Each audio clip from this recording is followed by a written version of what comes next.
Hey guys, Jill here. Welcome back to Whispering Willow Farm. We have finally made it home and kind of playing catch up on everything. I was able yesterday just to go through and really walk through the garden and see all the things that have just grown since I've been gone. I think it's wild how much the garden grows, and when I'm out here every single day, I sometimes miss that growth, you know. When they get really big, I'll notice it, but just like that, oh, y'all are growing like every single day. And so I was able to just come through there and walk through and just see the growth, and I'm so excited for this garden tour, and I'm really excited to take you guys along. I feel like today is the definition of like a fall day. We've got the fog going on in the background. It's a little chilly, just gloomy, like typical fall day, and I am so here for it. I've got my coffee ready. The girls are outside playing, so I'm just so excited. Let's dive in. I feel like I oftentimes forget to show you guys this part of the garden, if you will. The garden's over there, so this is just right off the back of the house, but it's thriving with the cooler weather. Everything looks so beautiful that I decided to start with this so I didn't miss it. But the nasturtiums are honestly just doing magnificent. Charlie loves coming out here and picking me all of these flowers. You guys can see all sorts of different colored. Here's like a variegated leaf. These are really pretty. I mean, I'm just blown away. That is just one nasturtium plant. I've seen other people say that they get that big, but I personally never witnessed it. When I've put them out in the garden just at the end of a bed or something like that, they've just never gotten that big. Plus they've all died off before like October. I've never, I can't remember in probably the last 4 years nasturtiums that have hung on this long. So I think some of these have just self-seeded themselves, and that has actually worked in my favor quite well. But I mean, look at that. That is a huge nasturtium plant. I've got some zinnias back there, and I had some zinnias in here earlier in the summer, so those probably just self-seeded. Here's my lavender. I've got my basil going to seed. Charlie planted these. It looks like some sort of red mustard. Also seeing it right there. But yeah, this little bed just, it smells lovely. I really enjoy having it just right off the back deck. My plan is the first sign of frost to harvest all of those leaves, make that nasturtium pesto. Nathan and I really enjoyed that. So the plan is to harvest all those as soon as I think the frost is gonna take them out, and just freeze it and be able to just pull from that and enjoy that like midsummer good pesto like in the dead of winter. So that is what I'm really looking forward to.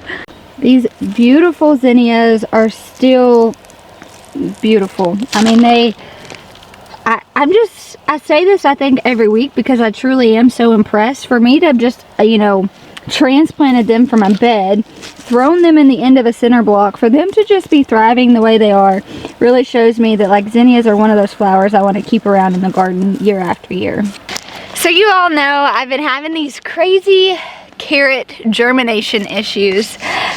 You guys give a lot of advice. That's why I love just kind of like sharing my life with you guys and showing y'all what's in the garden and what is and isn't working, because I rely on you guys a lot. Your tips and your advice I use, I appreciate so much. So everyone said like cardboard, newspaper, or wet board once I planted. So I did that right before I think we left for Jess and Maya's, maybe a few days. I planted a bunch of carrots, put cardboard on top of them and just soaked it really well and kept it moist. When I came home yesterday, I removed the cardboard and I was really happy to see some things start sprouting up. So that lets me know there is hope with my carrot harvest, y'all. It may not all be lost. So I'll turn you guys around and show you, but thank you for the advice. You guys see all of that new growth right there? So exciting. Look at that. Now I do still have several that I had planted earlier, and as you can see, some of them have come up, especially down there, really well. They've come up, so I'm excited. This definitely gives me hope. This is actually a pretty big one, so yeah, I'm super excited. Thank you guys. So I was hoping I would have had these beans pulled out by now, but honestly I just haven't gotten to it. They're not looking that well. They've produced a ton. Still producing, so I guess I could technically just let them keep going. I thought about just letting these dry up maybe I could just save the seeds from a few of these and that would be worth it. But the plant overall itself, the plant's just not looking good. The peas, however, are looking lovely. As you guys can see, I'm just patiently waiting for them to produce. But look at them, they're getting so big. You know, peas were one of those things I'd never grown before. I'd grown a poker hole pea, like just in our in-ground garden. But these bush type peas like this, I've never grown. So I'm excited to taste them. I'm excited to see how the kids enjoy them, just different ways I can cook them. So that's one of those that like I've been paying a little bit closer attention to because I've never grown it before. I'm not really sure the signs and what to expect. I'm just keeping my fingers crossed. But they seem to be doing really well overall.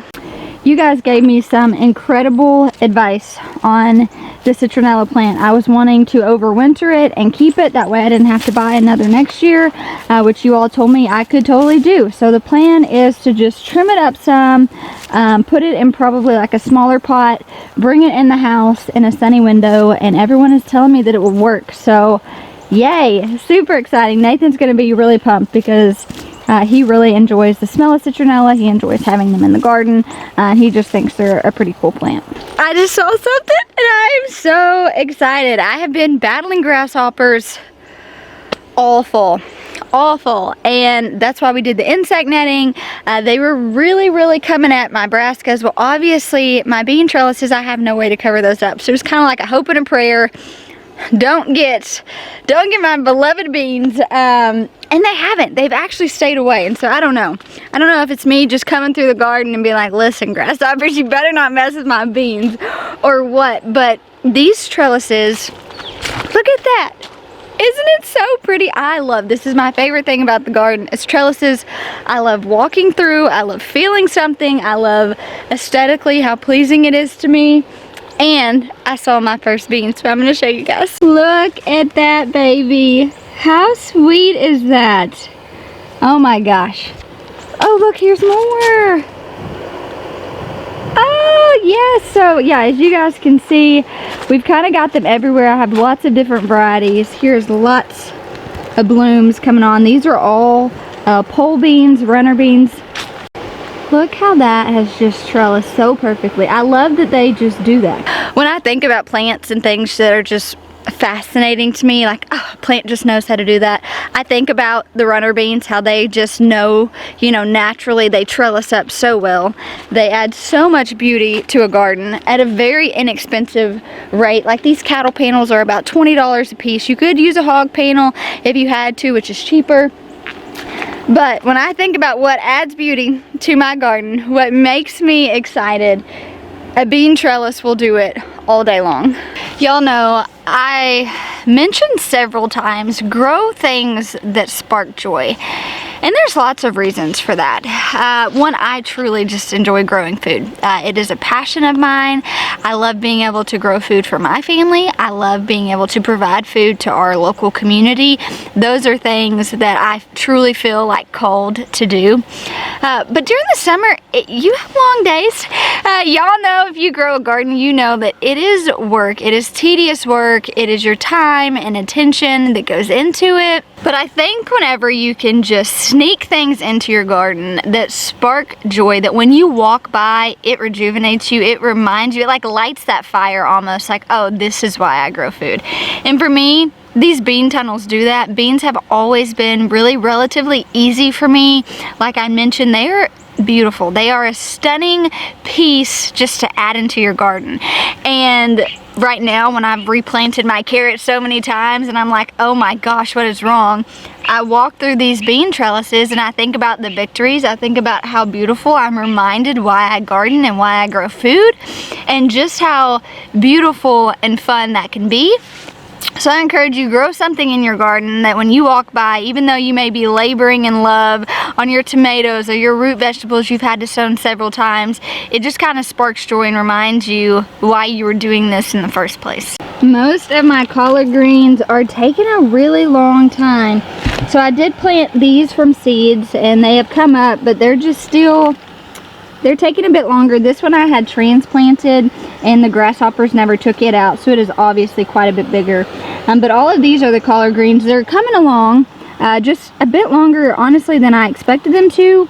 And I'm not sure if that's because this bed in particular had that really compacted from where I put pine shavings on. We got a lot of rain in the spring, and so part of me thinks maybe that it's just this ground. I should have maybe just added a layer of like compost and then planted into it. Those are just reasons why I really recommend keeping some sort of notes, whether it be on your phone, whether you have a garden journal, a notebook, or whatever. As I go through and I'm recognizing these things, okay, I'm putting, you know, my second bed. I know that come springtime, I just need to add a layer of compost, which usually we amend and stuff like that. But these are just things that I'm taking note of, and it will make me have a better successful season come the spring. So I definitely recommend that for you guys as well. Look at these cute little lettuces starting to make their heads. This is a Muir lettuce. I got it from Johnny's Seeds. It's grown quite a bit since I've put it out here. They were just puny little starts, literally probably about that big. Some of them are smaller still, but their color's looking really good. And this is just a really good head lettuce. Look at that shot, isn't it so pretty? I've got our Scarlet Kales coming up real nicely. This whole row right here is kales. This whole row is supposed to be kales, but as you can see, only a couple actually came up. This is a really good, beautiful purple kale. And the Dino Kale. I have wanted to grow this for several seasons. Just never really had the best of luck whenever I had transplanted it out into the garden. And this row right here in particular looks really well. I've got a few down here and a few over here. So I'm hoping, I kind of blocked them off. So I've done like Dino Kale, Scarlet Kale, and I actually planted some in a bed further back too. So I'm hoping between the two beds I can get a decent harvest.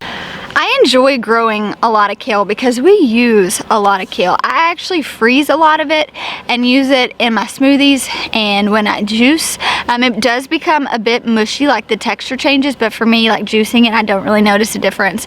We also put them in a lot of soups and stuff that we do in the fall and the winter. Just enjoy making kale chips. The kids eat it a lot, and then this year I was wanting to grow enough to dehydrate and grind down and make some sort of like seasoning, if you will, like a kale and garlic seasoning. I just thought that would be really cool to kind of experiment with and just see, okay, this is a different way I can use it, especially if you have like your black magic kale. Like that's pretty popular if you're gonna go to the store and buy a kale. Those are the starts usually that they have, and they grow really well. In my area particularly, they grow extremely well. And so I was like, well, you know, if we grow a lot of that, these are just another way I can try to hone in that we can use it, and that way we don't have waste or something like that. So I came through and re-sowed some of my radishes. A lot of them had sprouted, but then I got some Haas seeds and came in and oh look, this, remember, this is what I like to do right here. Oh, that's getting big. So I came in and re-sowed, and I see that a lot of them have come up. Look at that, it's so green and lush. So I'm just waiting. We usually come out here and just harvest the radishes as we need them. We eat them fresh a lot, or we'll roast them. Oh, I see more color. Look at that, yay, that's beautiful. I am super excited to show you guys these. These are my Rutabagas. Look how big that is. Even these, I mean, these are huge. I've never grown Rutabagas before. I think these are one of the things that I'm kind of most excited about this year, is just to try it. It's different for me, find a new food to eat. So really looking forward to what these are gonna do. You know, when I go through my garden, I don't necessarily think that my growing space is huge. I mean, I'm sure to some people it is, but I see a lot of people who grow on a really large scale, you know, and so I never think that it's that big, and you know, I don't know, that's just for me personally. But then when I come and I do these garden tours, it never fails. Like as I'm walking through and showing you guys, and I'm like, oh my gosh, I still have this bed and this bed and this bed. I'm like, well, girl, you got some growing space. So this bed is our turnips and beets. I did have to go through and re-sow them. This is one of the first ones that we planted, and it actually did really well. But I'm seeing turnips come up, and so here are some little turnip babies. We've got some beets over here in the middle. I'll go through it when they get a bit bigger. I see a bunch over there in the back.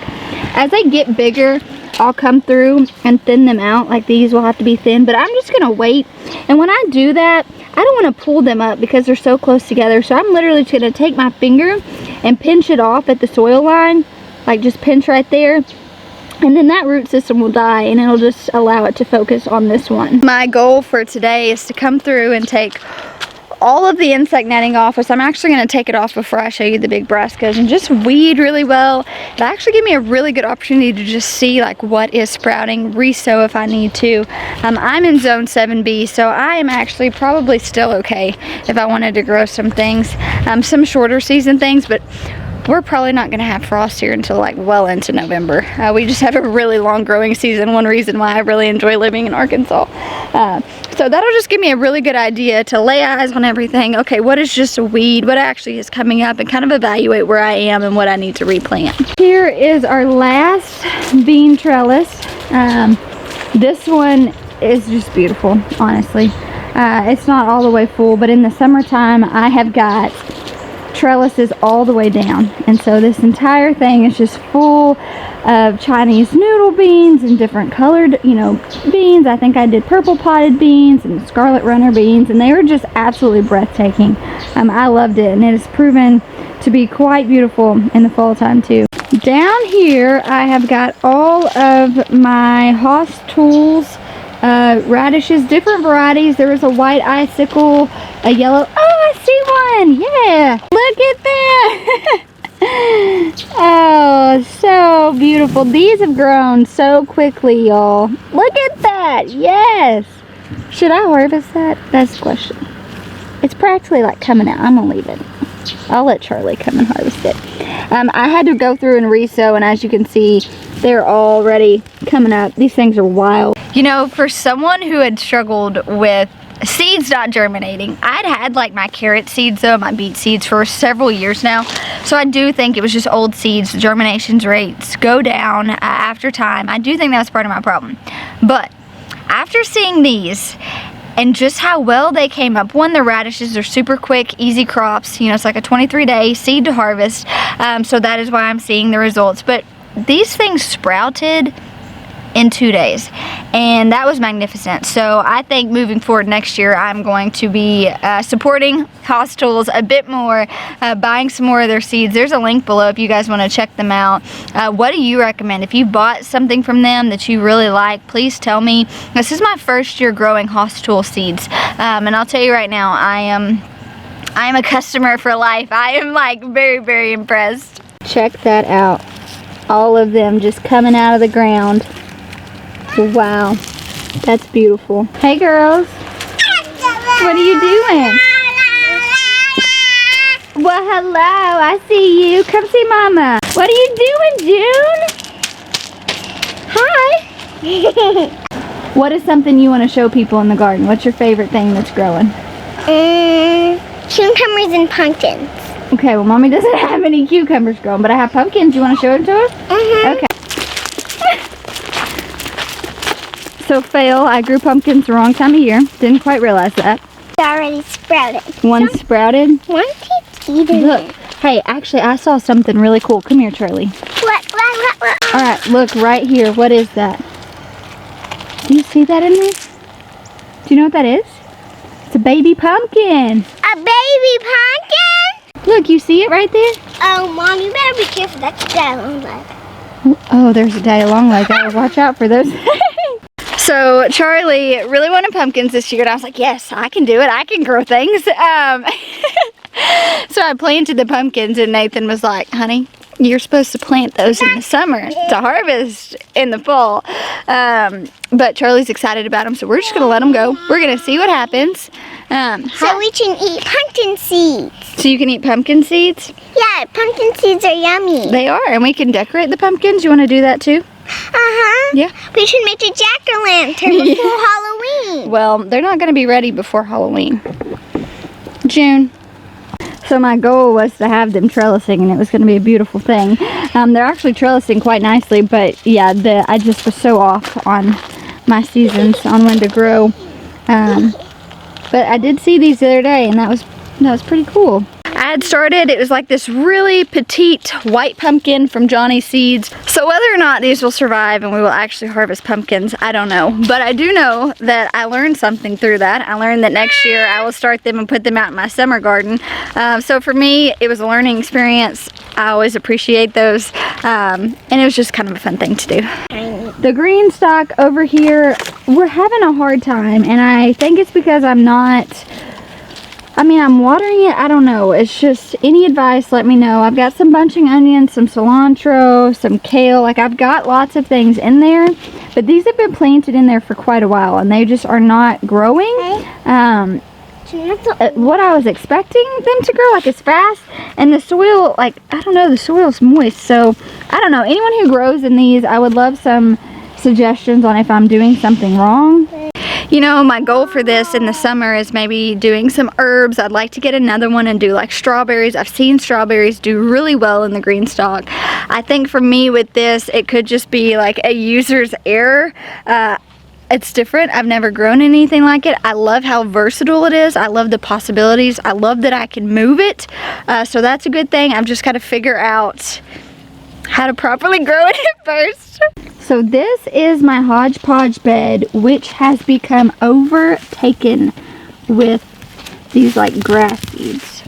So I'm going to be spending some time coming through today and just weeding all of this out. Because right now, this is my strawberry plant. Down there is all my strawberry plants. But with all of this grass, like the grass and the vegetables I've planted are just like fighting for nutrients. Are you helping, Mom? Mm-hmm. Thank you. So these were just all the extras I had. So there's some cabbage. This is like a broccoli or cauliflower. I don't remember which one.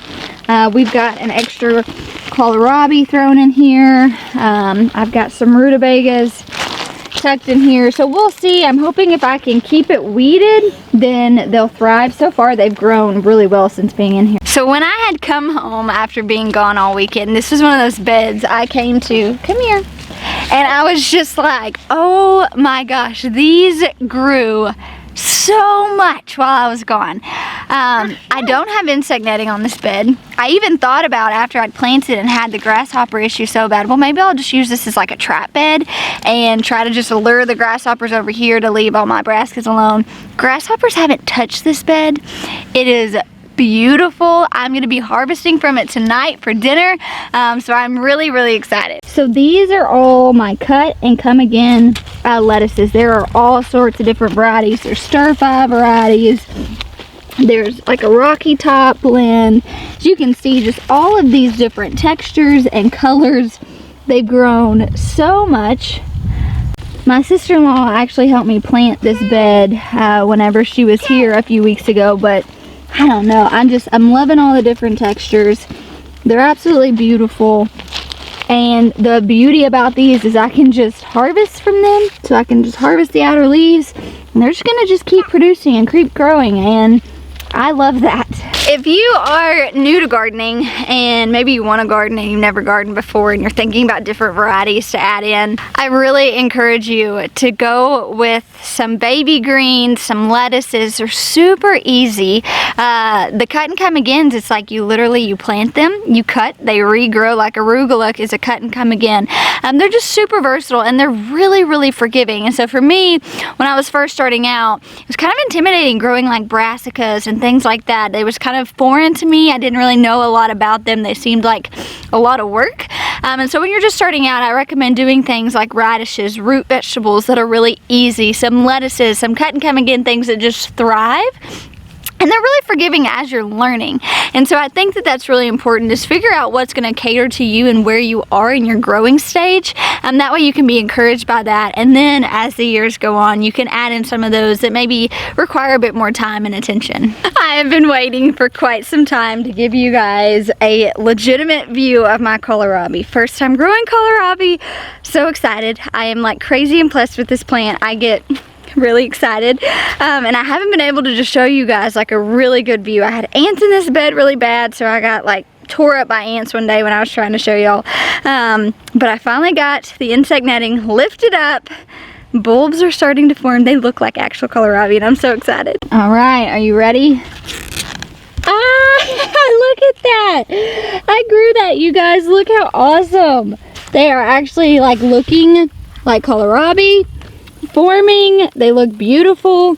My plan is to go in here and weed everything today. Back in the summer, Morning Glory had just taken over. This is a bee swarm that you like catch bee swarms our friends had put over. When Nathan tore that out, they just reseeded, as you guys can see. So I'm going to just take the netting off today, weed really well, because right now my plants are fighting for nutrients with all of these little plants that are in here.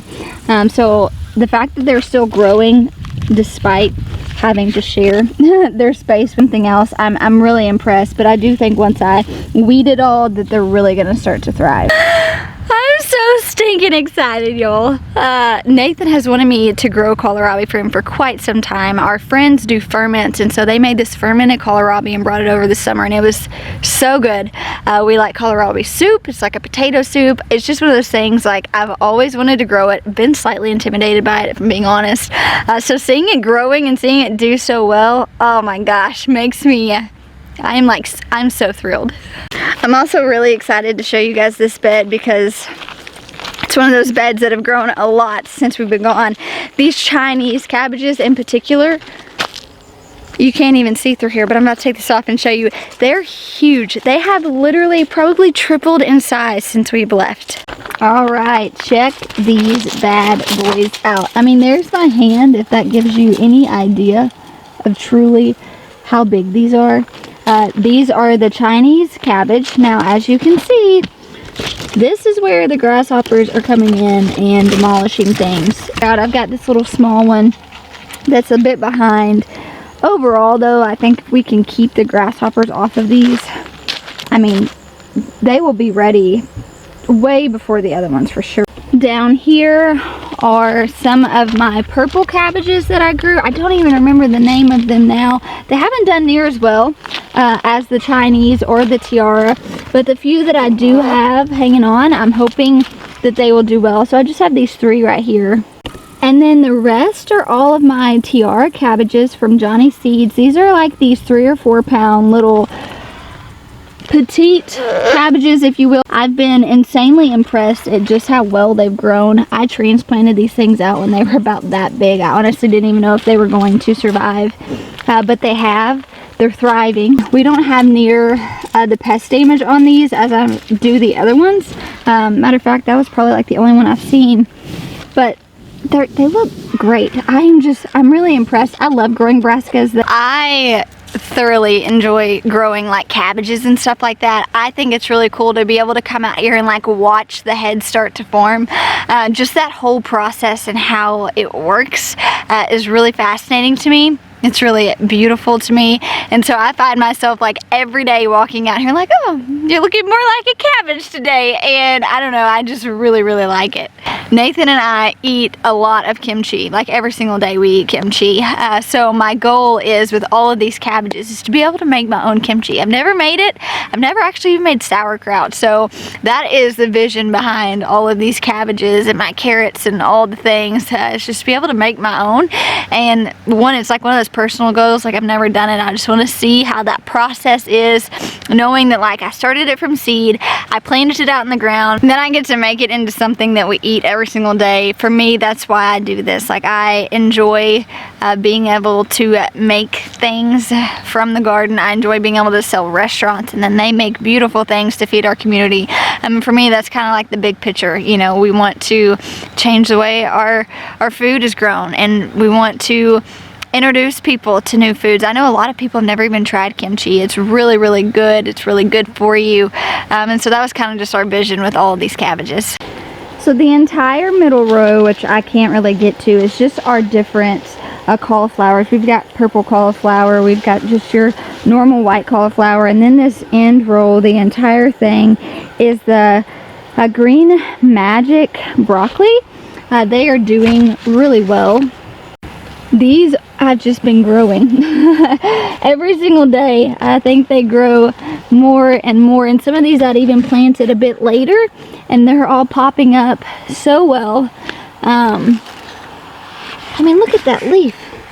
That's crazy. I don't know. For me, when I think about all the things that aren't doing well in the garden, you know, like my carrots and my beets and things that are taking a bit longer to come up, I am often reminded to take in the beauty of what is doing well and what is thriving and stop and appreciate that, honestly.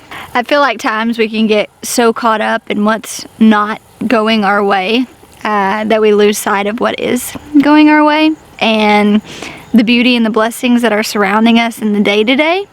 And for me, that's what a garden does for me. It reminds me of the blessings that I have every single day. It reminds me that growth is available if I want it. If I nurture it correctly and I tend to it and I take care of it, the growth honestly is endless. And the garden teaches me that. Looking at these broccolis teaches me that. I want to encourage you, if things maybe aren't going the way you expected in your garden, or maybe you're like me and you're having a hard time with some certain crops, focus on what is doing well. Rejoice in that. Put your time and attention into those areas and know that there is next year. That is something that I find just so much relief in, knowing that, yeah, it didn't work out this season, but there is next season. And I'm just really in this place where I'm shifting my mindset, and I may be bummed about the carrots. Yes, you know, I mean, some of them are popping up, so we really don't know. But my beets and my turnips and some of the things that all these grain adventures for my root vegetables this year aren't coming to fruition, and that is okay. My brassicas are killing it. Like, I am so impressed with them. So I'm going to rejoice in that. I'm going to spend my time and focus my energy on what is doing well.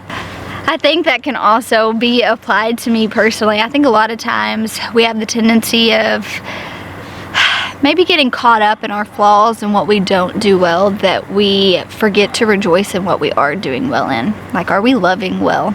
Are we serving well? And knowing that those areas that maybe we aren't doing so well in, it's okay. There's still room for growth. Then we can still learn and adjust as needed and apply those things and know that, like, next year we'll do better. And whether that be in the garden or your own personal life, the things that maybe you're trying to improve upon. For me, I know that, okay, these are areas I'm struggling in, and these are things I can do better in, but these are things that I am thriving in and I'm doing well, and I'm going to take a minute, I'm going to appreciate those, and I'm going to rejoice in those. I don't know, I just think it's a really good tool, and for me especially, it's a good tool to teach my kids. You know, seeing the kids out in the garden brings me so much joy, and there may be days where I lose my patience with them. I mean, I'm going to be honest with you, I'm a parent. Like, my kids, sometimes I'm like, Lord help me. And I wonder, like, am I teaching them well? Am I serving them well? And then seeing them come out in the garden and learn through the beauty of plants and growing things and being sustainable, I realize I'm doing okay. I may not have it all figured out, but I am teaching my children the best that I know how. And I learn every day how to extend grace to them and how to teach them better and love them better. And I don't know, I enjoy it. I enjoy showing and sharing my garden with you guys. I enjoy being honest and transparent with you and showing you what isn't working well and what I'm saying, okay, you know what, I'm gonna do better next year in. I think it's really important to find those people, rally around those people that are gonna encourage you, whether your garden's doing well or whether it's flopping. And I wanna be that person that rallies around you and then encourages you, like, okay, this isn't doing well, that's okay. Focus on what is. Try again next year, and it's gonna be okay. I thank you guys so much for hanging out with me, letting me show off my garden to you all. It brings me a lot of joy to be able to share my life with you guys. It brings me a lot of joy to be able to encourage you and just walk through this journey with you guys. So thank you so much for hanging out with me today. I'll talk to you soon.